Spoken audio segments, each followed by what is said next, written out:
Hi, everyone at home. We had some technical difficulties, unfortunately, and I'm here to re-record the Yama Asteya. So, like I do in class, I'm going to read to tell you, read a little bit of passages from multitude of books to give you a clear definition of what the Yama word, the Yama Asteya stands for, okay? So, and I always try to go simple first. Often referred to as non-stealing, Asteya encompasses any avoidance of covetousness. This includes cultivating a less materialistic view of life and reining in desires for things that are not ours to have. Asteya includes not intimidating someone into doing or giving you something against their wishes or making copies of songs that would deprive artists of their royalties. So, in a sense, non-stealing. Despite its translation as non-stealing, Asteya encompasses resisting the desire for things that don't belong to us, to avoid living in a state of unfulfilled wanting. Enjoy the simpler gifts of life. Asteya includes not taking that which is not freely given, such as not stealing another person's time by being late or bullying someone into providing you with something you want. It means not taking the partner of another in an extramarital affair. Asteya encompasses giving credit where it is due. So when you see like artists, virtual artists, music artists, even the virtual artists like on social media and stuff, you'll see people list who the artist is to give them credit. We always want to give credit for where credit is due. Maybe if you learn something from someone, you might say, this is where I learned it from. Or when we quote someone, we like to put their name. So giving credit where credit is due, non-stealing, not taking someone else's ideas, not taking someone else's time. It can even go as far as not stealing someone's time. So being on time when you say you're going to be somewhere to meet someone for coffee, for an example, you're there on time so that they're not waiting on you. When we make people wait for us, we're stealing their time. Okay.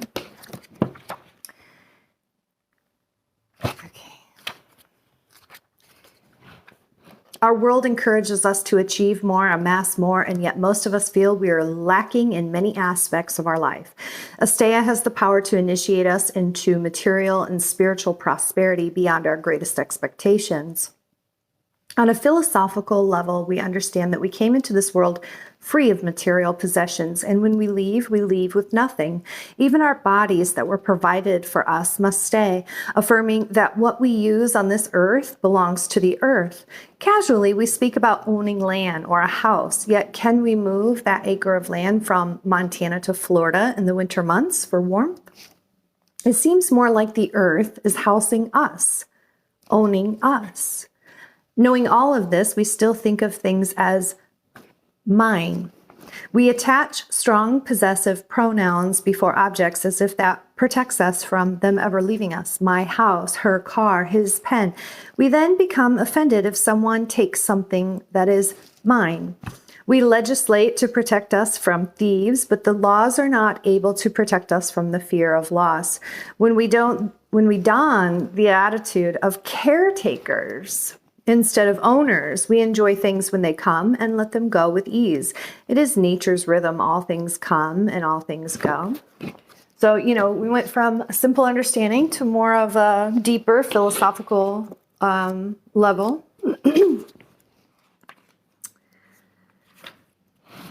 The desire to possess and enjoy what another has drives a person to do evil deeds. From this desire springs the urge to steal and the urge to covet. Asteya, or non-stealing, includes not only taking what belongs to another without permission, but also using something for a different purpose to that intended, or beyond the time permitted by its owner. It thus includes misappropriation, breach of trust, mismanagement, and misuse. So when we say using something for a different purpose to that intended, if someone, let me borrow hair cutting scissors and I use them to trim my bonsai bush, I might damage those scissors, or, we want to use things for what they're intended, especially when we're borrowing somebody else's item, right? The yogi reduces his physical needs to the minimum, believing that if he gathers things he does not really need, he is a thief. While other men crave for wealth, power, fame, or enjoyment, the yogi has one craving, and that is to adore the Lord. Freedom from craving enables one to ward off great temptations. Craving muddies the stream of tranquility. It makes men base and vile and cripples them. He who obeys the commandment, "Thou shalt not steal," becomes a trusted repository of all treasures. And then, this is one of our required readings. So in class, of course, we read the chapter. The Sanskrit word asteya literally means non-stealing, but many translators use the phrases absence of jealousy or absence of envy to more accurately convey what they believe to be the spirit of the word. The distinction is of little consequence, for delving into the act of theft inevitably brings us to the issue of jealousy. We want what others have, for whatever reason, and theft is one of the results. If we are jealous and do not steal, the urge may manifest as resentfulness, anger, and indignation, and eventually we feel aggrieved. This grievance may reveal itself in subtle or overt ways. At the least, our mistrust and suspicion have stolen the harmony of the relationship. What then is Patanjali's implied instruction to us? He simply names the word asteya as one of the yamas. Yama is loosely translated as form of constraint. No other clarification is offered.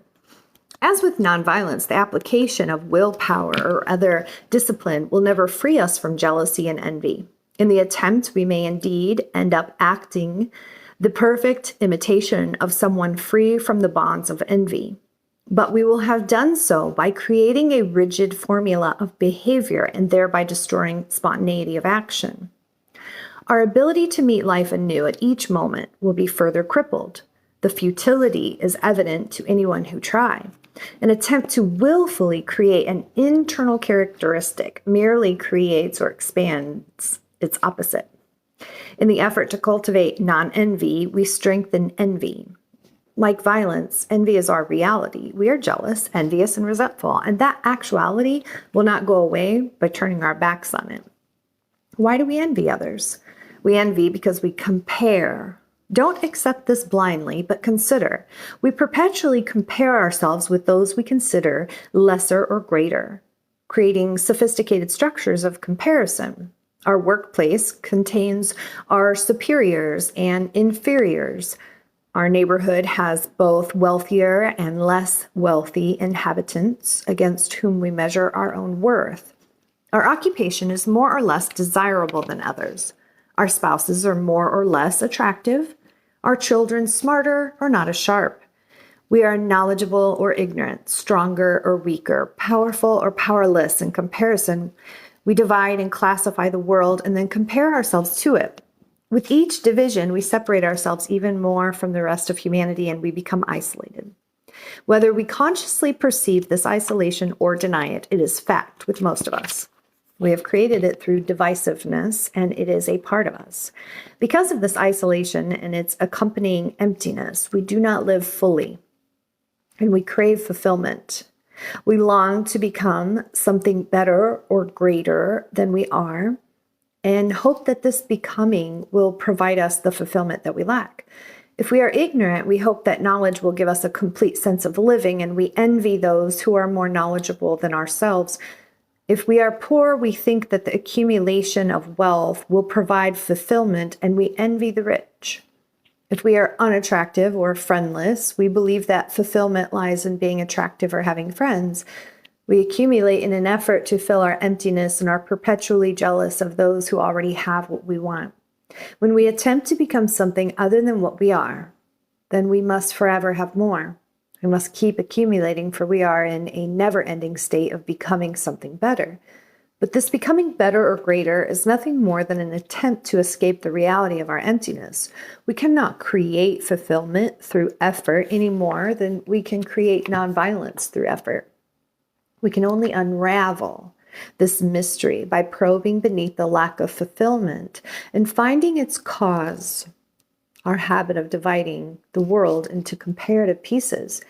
And beneath that is our original division of life into the duality of myself and the rest of the world. I love that book. It just really invokes deep thought, reflection, contemplation. What is it that drives you to compare yourself from others?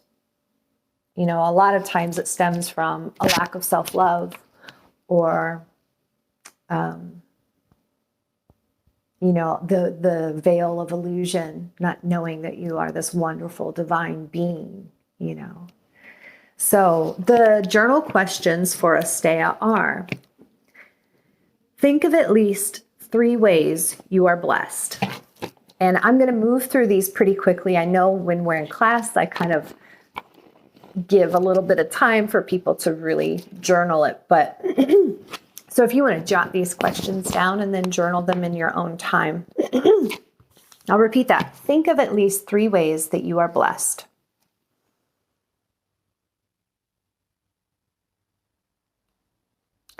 Think of at least 3 ways you honor the ideas, accomplishments, possessions, and relationships of others. Think of at least 3 ways you honor the ideas, accomplishments, possessions, and relationships of others.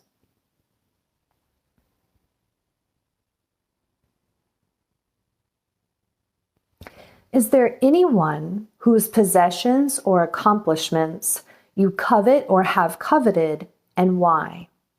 Is there anyone whose possessions or accomplishments you covet or have coveted, and why?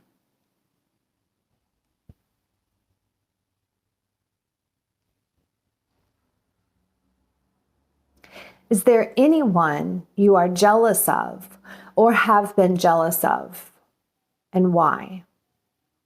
Is there anyone you are jealous of or have been jealous of, and why?